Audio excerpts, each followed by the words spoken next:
Welcome. The number of registered political parties in Kenya currently is 72. You have a fully registered political party. It's important to note that the registration process takes place in two forms. There's the provisional registration and also the full registration. How you are expected to operate politically is when you are fully registered. The full registered political parties are 72 number. We expect in a week's time to have another political party registered, week 73. We have about 18 political parties that we have already advertised and published in the newspapers, telling Kenyans that this particular political party is going to be registered for provisional registration and full registration. So these 18 are the ones that are in the process now of processing their document for full registration. Since the beginning of this year, we have had many applications for Kenyans wanting to register political parties. In this quarter of the financial year, we have over 50 Kenyans applying for registration of political parties. But since last year, since 2017 to date, we have over 1,000 applications of political parties. And these Kenyans will come and search the names, and they apply for particular names. Some of them never process the names, they keep renewing, and others progress. So in terms of our progression in registration of political parties, we have a total of 25 that have already been approved for provisional registration. Apart from the 73 that we expect to register, we have another 6 that have already also applied for full registration. We are reviewing their document, waiting to inspect their offices, and look at their records within the counties and the officials, and then after that we consider them for registration. So it depends then on how they perform during the inspection of their offices and inspection of the remaining processes as far as their full registration is concerned. But as we speak today, we have a total of 6 of them that have applied for registration, and about 25 that are still holding provisional registration certificate, and then in various levels of processing. Registration starts with a person applying for a name, and when you apply, you compare with other names according to Section 8 of the Act, which provides the criteria how a name fits to be a name of a political party. Once we check the criteria and you meet the criteria, then we reserve the name. And then we immediately ask him for a symbol. We compare it also with the law and the other existing political party symbols.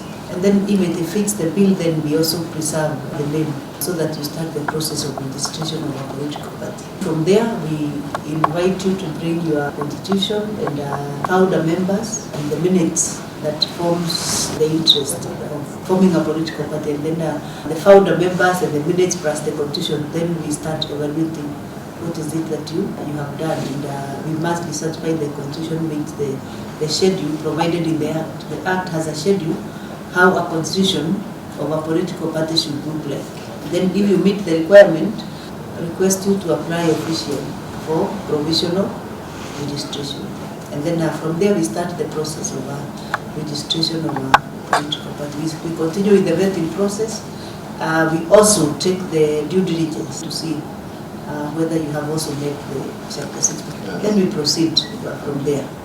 At provisional registration, there will be 100,000. That is the statutory fee. At full registration, they pay 500,000, not counting that you need to do many operations before you are registered. For instance, you need to open the 24 offices, also recruit members, at least 1,000 in 24 counties. Every county should have officials of a political party. And then before we register you, you must submit those officials, and we also look at them, who are they and how are they distributed according to the provisions of the Act.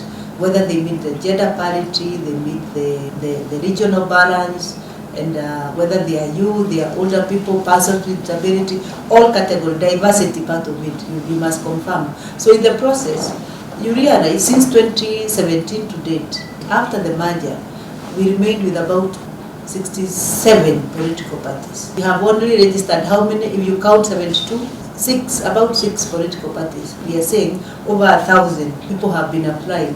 But the process, because of its vigorous nature, keep weeding away those people who are not serious at the beginning. Because when you do a job that is not clear, then it shows that you are not ready to be a government in waiting, and then to be able to do the civic engagement and mobilization that come with a political party. Truthfully speaking, political parties should be formed on the basis of an ideology that strictly guide them to where they are going and where they will take the country. Because the role of a political party is not only to form government. Political parties are governance tools where you mobilize people towards a particular agenda, and then also look at the sitting government and try to help where you can, as even when you are not in government, by identifying areas where probably government need to improve. For that to happen, then political parties should have political party ideology. At registration, what we are doing currently, the first thing you do is present to us before a panel here, what is your ideology? What is it different from the others? And if you understand the role of a political party. These parties are still being looked at as special purpose vehicles. Now, what is your office doing to ensure that probably this kind of behavior is not encouraged, so that we have parties that can sustain maybe 2, 3, 4 decades on, like what we have in Tanzania, in South Africa, and CFCs here? We are a democracy that is less than 60 years. We are actually a growing democracy. If you read history of other countries that have settled ideologically and politically with the political parties, you see they took a bit of time to go through what we are also going through. I don't think we need to beat ourselves too hard as a country, that we must be like the US, which is almost 250-year-old democracy, and then we are struggling with that multi-party democracy that started in 1992.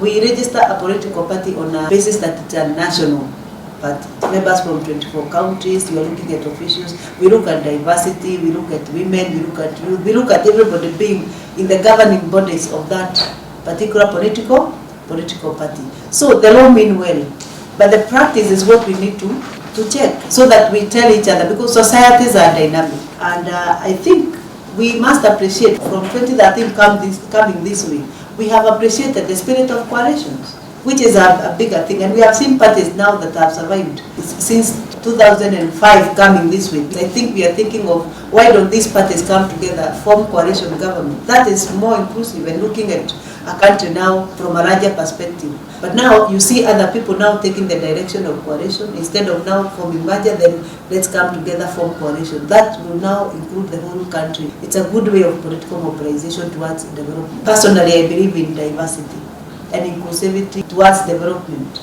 And the bottom line is that we are all Kenyans. And that Kenyanness is that now what brings us together within political parties. How do you deal with party hopping? During election, there are timelines that curbs party hopping. For example, for you to be nominated within a political party, to have been within that political party for 3 months. If you leave after 3 months, then you lose the right for nomination in that political party. But to us, party hopping is when you resign from that party. But do you know most of those people who are advocating certain issues of a particular party are still in the original political party and still paying even the fees, that is the requisite fee of that political party, meaning they are committed as far as legally concerned to that political party that took them to parliament.